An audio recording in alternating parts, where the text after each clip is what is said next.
مفتی صاحب میں آپ سے بیعت کر چکا ہوں لیکن نظر کی حفاظت نہیں ہوتی، کوئی وظیفہ بتا دیں۔ دو باتیں ہیں۔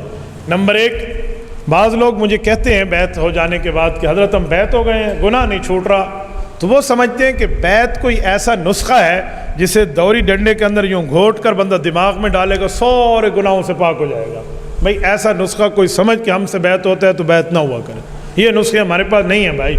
بیعت کے دو مطلب ہیں، اپنی غلطیاں اپنے شیخ کو بتاؤ گے تو وہ آپ کو بتانے پر اس کا علاج بتائے گا اور آپ کو گناہ چھڑائے گا، وہ دینی رہنمائی دے گا۔ باقی بیعت ہو جانے کے بعد گناہ نہیں چھوٹتے تو گناہ نہیں چھوٹتا تو توبہ تو نہ چھوڑو نا۔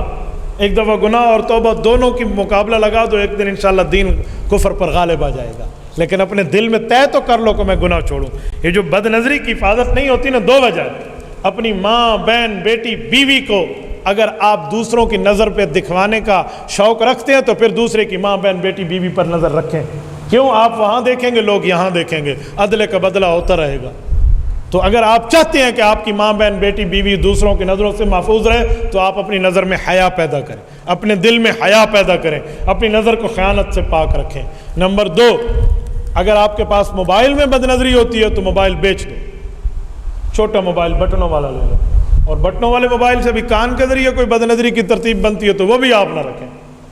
پرہیز کریں نا، پھر جیسے پرہیز کرنا ہو، آپ گناہ بھی کر رہے ہیں اور کہیں اف توبہ توبہ توبہ توبہ توبہ، اس سے توبہ نہیں ہوتی بھائی۔